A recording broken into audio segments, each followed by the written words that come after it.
What spawned this hobby? I was in a band for 10 years and we traveled 9 months out of the year, and I sort of fell into just like documenting what my friends and I were doing every night, every day.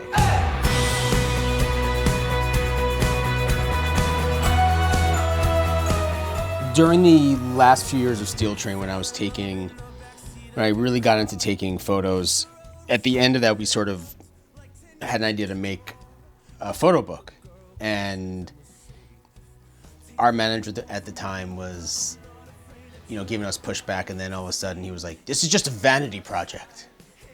He was right, but we still did it, and we still made the book, and Jack's sister Rachel wrote the forward, and this was before our shoot that we did. We sort of like did some test shots. And this was just like in the very beginning stages of my photographic journey.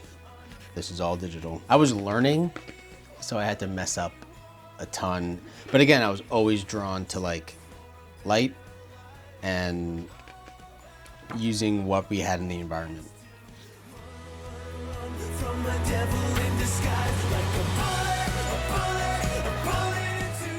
And little by little, I would pick up on what photographers, when we had photo shoots, what they'd be shooting and how they would do it, and sort of began shooting backstage at shows and our friends' bands when we weren't playing.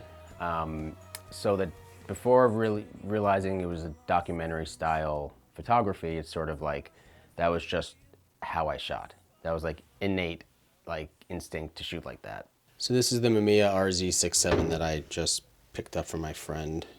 Yep, it looks really good. For some reason, this is the light. I don't like using the light table as much. This window light.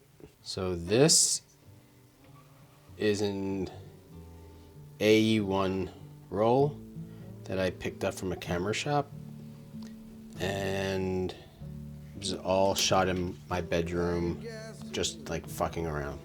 Art is so subjective. If I make the art I want to see, I know other people are going to want to see it too. And I thought music was my outlet.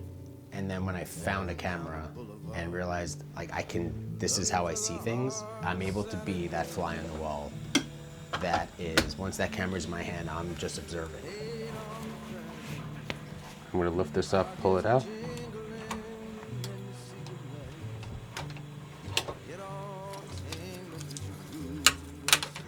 So I'm basically just looking right now for any dust or dirt on the negative that I need to clean off before we print.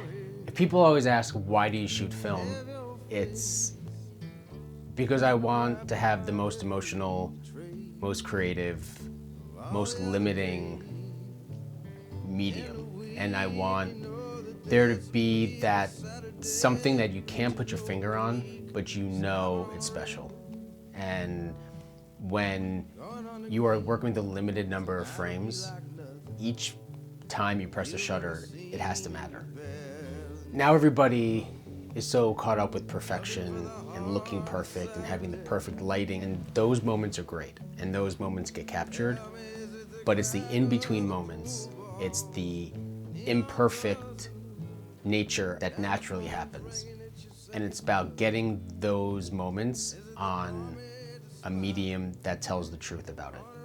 And you can get that digitally, but when I get it digitally and on film, I am always gravitated towards the film. And you can just end on the film.